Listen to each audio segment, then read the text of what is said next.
તો આગળ વાત કરીએ તો ઉનાળાની શરૂઆત થતાં જ લોકો ગરમીથી રાહત મેળવવા વોટર પાર્ક કે સ્વિમિંગ પુલ તરફ વળતા હોય છે, પરંતુ જો તમારે કુદરતી સૌંદર્ય સાથે કોઈપણ જાતના ખર્ચ વિના વોટર પાર્ક જેવી મોજ માણવી હોય તો ખેડા જિલ્લાનું ગળતેશ્વર ધામ છે શ્રેષ્ઠ પર્યટન સ્થળ છે। હાલ અહીં મોટી સંખ્યામાં સહેલાણીઓ ઉમટી રહ્યા છે।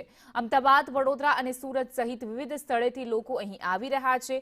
ખાસ કરીને યાત્રાધામ ડાકોરથી માત્ર 16 કિલોમીટરના અંતરે આવેલું આ સ્થળ મહીસાગર અને ગળતી નદીનું સંગમ સ્થાન છે। એટલું જ નહીં, અહીં આવેલું ગળતેશ્વર વન, જેમાં 4000થી પણ વધુ વૃક્ષો અને ફૂલો છે, તો પ્રવાસીઓ માટે આકર્ષણનું કેન્દ્ર બન્યું છે। ઐતિહાસિક દ્રષ્ટિએ જોઈએ તો 16મી સદીનું આ પ્રાચીન મંદિર સ્થાપત્ય કલાનો અદ્ભુત નમૂનો છે। મધ્ય ગુજરાતના લોકો માટે મહીસાગર નદીનું ધાર્મિક મહત્વ પણ અનેરું છે અને તેની જ કાળઝાળ ગરમીમાં મોંઘા વોટર પાર્કને બદલે ગળતેશ્વરના કુદરતી સાનિધ્યને લોકો વધુ પસંદ કરી રહ્યા છે।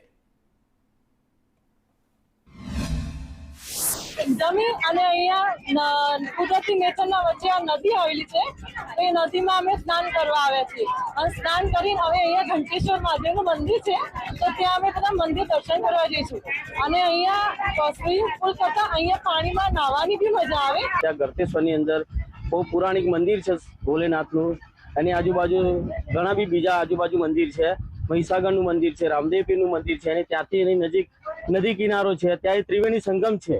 ત્યાં મહીસાગર નદી, ગુપ્તર ગંગા નદી અને મહી નદીનો ત્રણેયનો સંગમ થાય છે।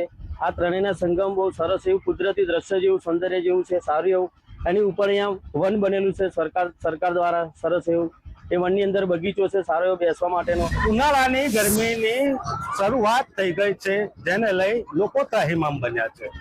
એક તરફ શહેરી વિસ્તારમાં રહેતા લોકો જ્યારે સ્વિમિંગ પુલ તરફ પરિવાર સાથે જવા આતુરતાથી રાહ દેખ્યા છે કે ક્યારે ત્યાં પહોંચે, એન્જોયમેન્ટ કરે અને પરિવાર સાથે ગરમીથી મુક્તિ મેળવે, પરંતુ આ દ્રશ્યો છે ખેડા જિલ્લાના, કહી શકાય કે જે જીવાદોરી સમાન જે મહીસાગર નદી છે ત્યાંના, કારણ કે કુદરતી સૌંદર્ય સાથે અહીં ગાડી આ નદીની અંદર કુદરતી સ્વિમિંગ પુલ બનાવવામાં આવેલો છે। ક્યાંથી આવ્યા છો, કેવું લાગી રહ્યું છે અત્યારે? અમે મહેસાણા ઊંઝા જિલ્લામાંથી આવ્યા છીએ।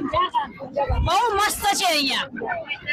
આપણે જોવા જઈએ તો તમે સ્વિમિંગ પુલમાં જાઓ, બીજે જાઓ, એના કરતા જગ્યા બહુ સરસ છે।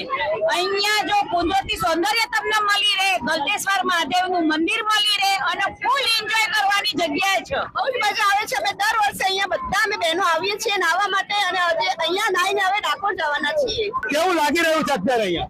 બહુ મજા આવી ગઈ। આ મફતનો સ્વિમિંગ પુલ છે, ફેમિલી સાથે પણ આવી શકીએ અને અહીંયા ગળતેશ્વર મહાદેવનું મંદિર છે, તો દર્શન બી થઈ જાય અને વોટર પાર્કની મજા બી લઈ શકીએ। સ્વિમિંગ પુલમાં 1000 રૂપિયા એક પર પર્સન થાય, એના કરતા ફ્રીમાં એન્જોય કરો।